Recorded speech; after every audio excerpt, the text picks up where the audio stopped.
আজকের বিষয় মাইক্রোসফট এক্সেলের মধ্যে টেবিল তৈরিকরণ। চলুন তাহলে আমরা মাইক্রোসফট এক্সেলের মধ্যে টেবিল তৈরি করি।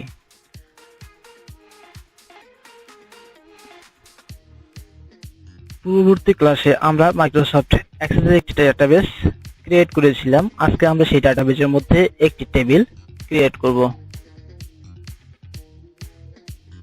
তাহলে আমরা পূর্বে তৈরিকৃত ফোল্ডারটির মধ্যে বা যেখানে আমরা ডাটাবেসটি রেখেছি সেটি ওপেন করি।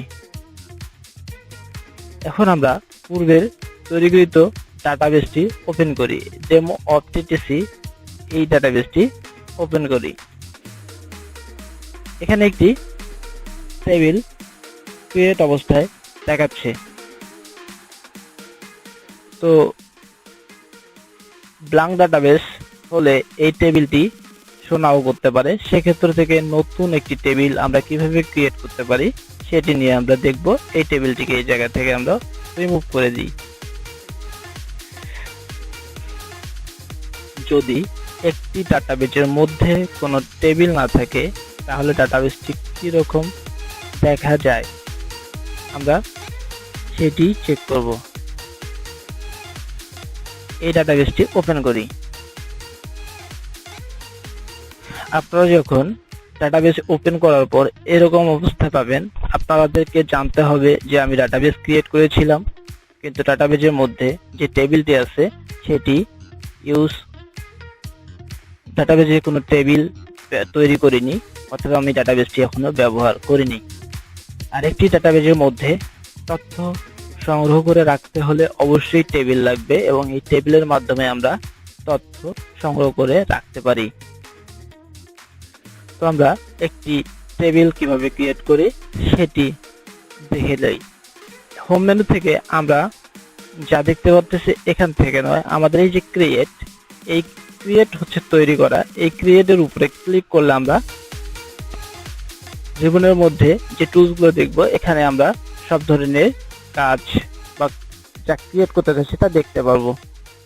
আমরা আমাদের ক্লাসের মধ্যে টেবিল, ফর্ম, রিপোর্ট এবং কোয়ারি এই চারটি জিনিস আমরা দেখব।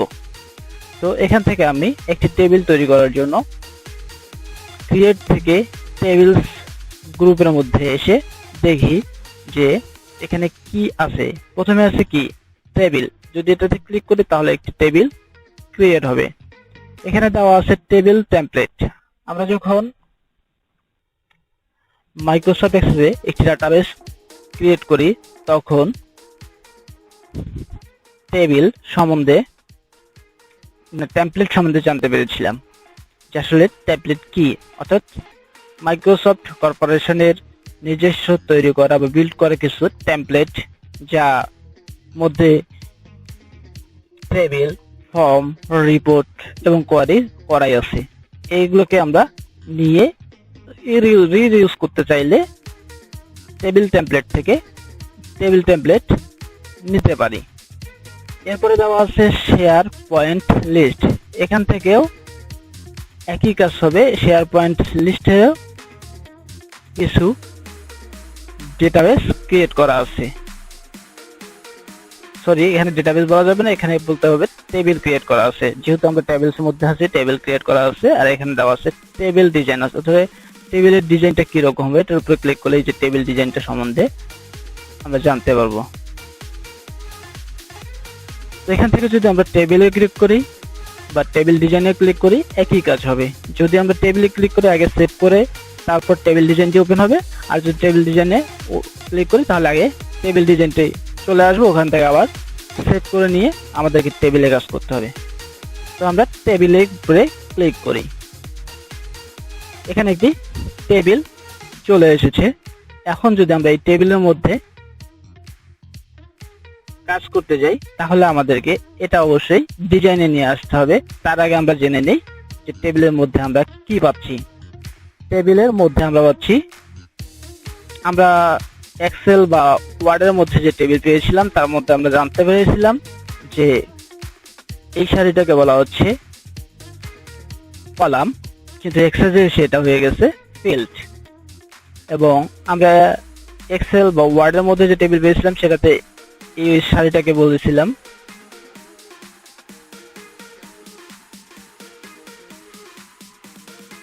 মানে হরিজন্টাল সারিটাকে বলেছিলাম রো। এখানে সেটা হয়েছে রেকর্ড। আর উলম্ব বা খাড়া সারিটাকে বলেছিলাম বা ভার্টিক্যাল সারিটাকে বলেছিলাম কলাম। এখানে এসেছে ফিল্ড। তো এর মধ্যে আমরা কাজ করতে গেলে আমাদেরকে টেবিল ডিজাইন করতে হবে।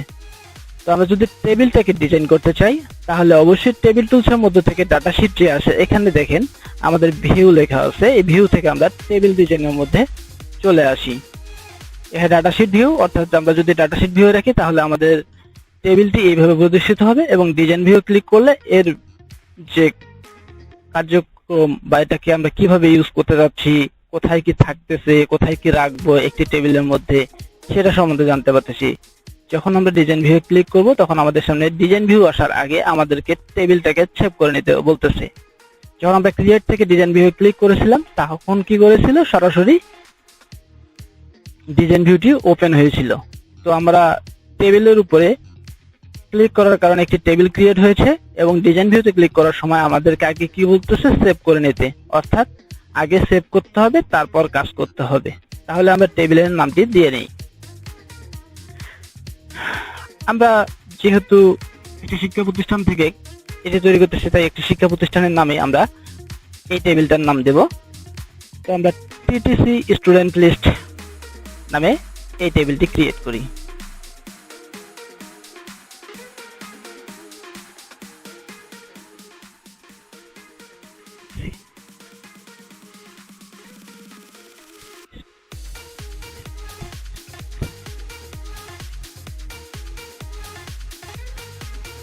টিটিসি স্টুডেন্ট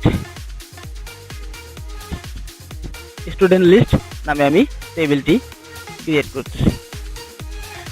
এখন আমরা টিটিসি স্টুডেন্ট লিস্ট নামে টেবিলটিকে সেভ করে নিলাম। সেভ করার সঙ্গে সঙ্গে আমাদের সামনে যে ডিজাইন ভিউটি আসলো, যেটা ওখানে ক্লিক করার সঙ্গে সঙ্গে এসেছিল, অর্থাৎ ওখানে আমরা আগে সিলেক্ট করতাম তারপর সেভ করতাম, আর এখানে আমাদের আগে সেভ করে নিতে হলো, তারপর আমরা একটি টেবিলের মধ্যে কি কি ফিল্ড রাখতে যাচ্ছি তা চলে আসছে। অর্থাৎ আমরা আগে কি করতেছি, একটি ডিজাইন ক্রিয়েট করে নিচ্ছি। ডিজাইন অর্থাৎ এই ফিল্ড নেমের এই জায়গাটাতে হচ্ছে এক একটি ফিল্ডের মধ্যে আমরা কি কি ডেটা রাখতে যাচ্ছি। এখানে দেখাচ্ছে ডাটা টাইপ, একটি ফিল্ডের মধ্যে আমরা কোন ধরনের ডেটা ইনক্লুড করতে যাচ্ছি সেটা। তো ফিল্ড নেমের জায়গায় সর্বপ্রথম আমরা রাখতেছি আইডি। যদি আইডি না থাকে তাহলে আমরা কি সহজে খুঁজে পাবো না। আইডি দিয়ে আমরা যে কোনো ডেটা সহজে নিয়ে আসতে পারবো। আইডি মধ্যে আমরা এখানে দেখতে পাচ্ছি data type auto number. Auto number হচ্ছে এখানে 1 2 3 এভাবে সিরিয়ালটি অটোমেটিক তৈরি হয়ে যাবে, যেটাকে আপনাকে হাতে দিয়ে দিতে হবে না। যদি আমরা এখানে অটো নাম্বার না দিয়ে নাম্বার দিয়ে দেই তাহলে আমাদেরকে ম্যানুয়ালি নাম্বারটা লিখে দিতে হবে। এটা হচ্ছে ডাটা টাইপ। এখান থেকে আমরা আইডির জন্য অটো নাম্বারে রেখে দিলাম যে আমরা আইডিতে নাম্বার নিজের মতো ইনক্লুড করতে চাচ্ছি না। যদি আপনারা মনে করেন যে আমার সিরিয়াল অন্য কোনো সিস্টেমে ইউজ করতে যাচ্ছি, সেক্ষেত্রে বুঝে নিতে হবে যে আমি নাম্বারটা কিভাবে ইনপুট দিতে চাচ্ছি। যদি এমনটি মনে হয় যে এটাকে আমি অটোমেটিক ইনক্রিমেন্ট করতে যাচ্ছি, 1 এর পর 2 3 4 এভাবে যত ডাটা ইনপুট করতে থাকবো সেটা আইডিতে অটোমেটিক চলে আসবে, তাহলে আমরা অটো নাম্বার ইউজ করব। আর যদি ম্যানুয়ালি নাম্বার দিতে চাই তাহলে নাম্বার ইউজ করব। তো আমরা যদি নাম্বারের ঘরে এই ডাটা টাইপটাকে নাম্বার দিয়ে রাখি, এখানে আমরা কোনো টেক্সট লিখতে পারবো না। তো অটো নাম্বার দিয়ে রাখলাম। এখানে চাইলেও আমরা ম্যানুয়ালি কোনো নাম্বার এন্ট্রি দিতে পারবো না। এরপর আমরা আরেকটি ফিল্ড নিয়ে নেই, যে ফিল্ডটির নাম দিতে যাচ্ছি যে স্টুডেন্ট নেম। তো আমরা সরাসরি নেম লিখে দিতে পারি।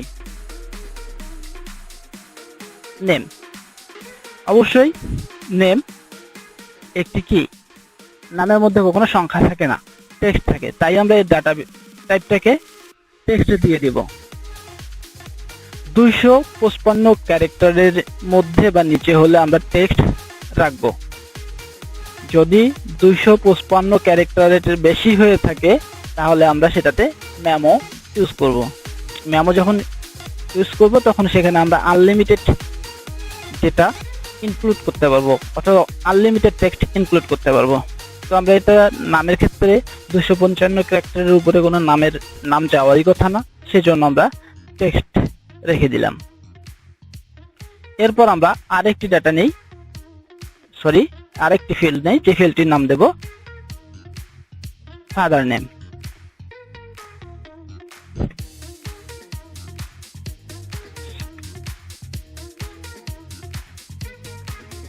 যেহেতু এডিও নেম, এটাকেও আমরা টেক্সট রেখে দেব। এরপর আমরা নেব কন্ট্যাক্ট নাম্বার।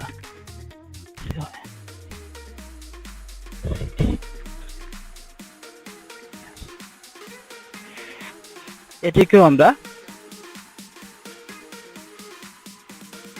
নাম্বার হিসাবে রেখে দেব। যেহেতু কন্ট্যাক্ট নাম্বার লিখেছি, নাম্বারটা অবশ্যই নাম্বার হবে, তাই নাম্বার লিখে রাখলাম।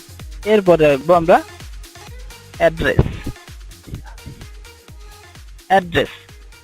এই ব্যক্তিটিকে খুঁজে পাওয়ার জন্য তার অ্যাড্রেসটি প্রয়োজন, তাই আমরা অ্যাড্রেসের ক্ষেত্রে একটি অ্যাড্রেস অনেক বড় হতে পারে, এজন্য আমরা এটাকে একটু বেশি রাখবো। এজন্য এটাকে আমরা টেক্সট না রেখে মেমো রাখবো, যাতে আমরা 255 ক্যারেক্টারের অধিক যদি হয়ে থাকে সেটাও যেন ইনক্লুড করতে পারি।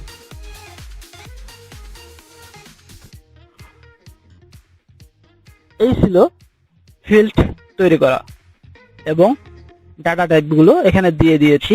নিচের দিকে আমাদের এক একটি ডেটা টাইপ কি রকম হবে সেটা কন্ট্রোলার দিয়ে রেখেছে, যেটার মাধ্যমে আমরা এই ফিল্ডটাকে কন্ট্রোল করতে পারবো। সর্বপ্রথম আমরা দেখতে পাচ্ছি অটো নাম্বারের মধ্যে থেকে যদি আমরা আসি, এটা হচ্ছে ফিল্ড সাইজ অর্থাৎ লং ইন্টিজার। এক নাম্বার বাড়বে, যতগুলো নাম্বার এখানে প্রয়োজন 1000, 2000, 5000, 10000 সিরিয়াল চলে আসতে পারে, সেটা আমরা এজন্য এটাকে বলা হচ্ছে লং ইন্টিজার। এটা নিউ ভ্যালু ইনক্রিমেন্ট, মানে একটি ভ্যালু পর আরেকটি ভ্যালু অটোমেটিক বাড়তে থাকবে, তাই এটাকে বলা হচ্ছে ইনক্রিমেন্ট। এখানে দেওয়া আছে ফরম্যাট। আমরা আসলে ফরম্যাটটি কিরকম চাচ্ছি নাম্বারের, সেটা আমরা এখান থেকে দিয়ে দিতে পারি। যদি আমরা মনে করি কোনো কারেন্সি হিসাবে ইউজ করতে চাচ্ছি, তাহলে এখান থেকে আমরা কারেন্সি সিলেক্ট করে দিতে পারি, বা আদার্স কোনো ফরম্যাট যদি ইউজ করার প্রয়োজন বোধ মনে করি, তাহলে আমরা এখান থেকে ফরম্যাটটা তৈরি করে দিয়ে রাখতে পারি। এরপর এখানে দেখাচ্ছে ক্যাপশন। আমরা যদি ক্যাপশনে কোনো কিছু নাম দেই, তাহলে ফিল্ডের যে নামটি আছে সেটি পরিবর্তন হয়ে ক্যাপশনের নামটি শো করবে। এরপর দেওয়া আছে ইন্ডেক্সড হচ্ছে যদি ইন্ডেক্সড এর মধ্যে যে ডেটাটা এখানে দেওয়া আছে ইয়েস নো ডুপ্লিকেট, অর্থাৎ আমরা একের পরে 2, 3, 4 এই সিরিয়ালগুলো আছে এগুলোকে কখনো ওভাররাইট করতে পারবো না। এজন্য এই ইন্ডেক্সটার মধ্যে আমরা যেটা রেখে দেব সেটা অবশ্যই জেনে বুঝে রেখে দেব। এই যে দিকে একটা মোর চিহ্ন দেওয়া, সেটার উপরে ক্লিক করলে এখানে কি কি আছে সেটা দেখা যাচ্ছে। এখানে বলা আছে নো, মানে আমরা কি করে রাখবো, ডুপ্লিকেট করলে করবো, না করলে নাই, তাহলে নো, অর্থাৎ আমি যে কোনো ভাবে এটাকে পাস করতে পারি। আর এখানে দুটো যে অপশন দেওয়া আছে, একটা হচ্ছে ডুপ্লিকেট ওকে, মানে 1 1 2 2 3 3 3 3 4 4 এগুলো যদি আমরা এইভাবে লিখে দিতে চাই তারপরেও পারবো, এই জন্য ডুপ্লিকেট ওকে আছে। আর নিচের দিকে দেওয়া আছে ইয়েস নো ডুপ্লিকেট, অর্থাৎ আমরা 1 পরে 2, 2 এর পরে 3 নিব, 3 3 বা 1 2 2 2 3 3 এরকম কোনো ডেটা ইনক্লুড করব না। এজন্য এটাকে বলা হচ্ছে ইয়েস নো ডুপ্লিকেট, অর্থাৎ এখানে ডুপ্লিকেট কোনো কিছু অ্যালাউ হবে না।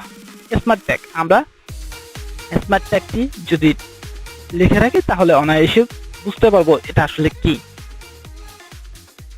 সবার শেষে দেওয়া আছে টেক্সট অ্যালাইন জেনারেল। আমরা টেক্সটটাকে যেভাবে রাখতে চাচ্ছি সারিবদ্ধভাবে সেটা এখানে বলে দেওয়া আছে। জেনারেলি আমরা এটা লেফটে ধরে রাখতে পারি। যদি একটা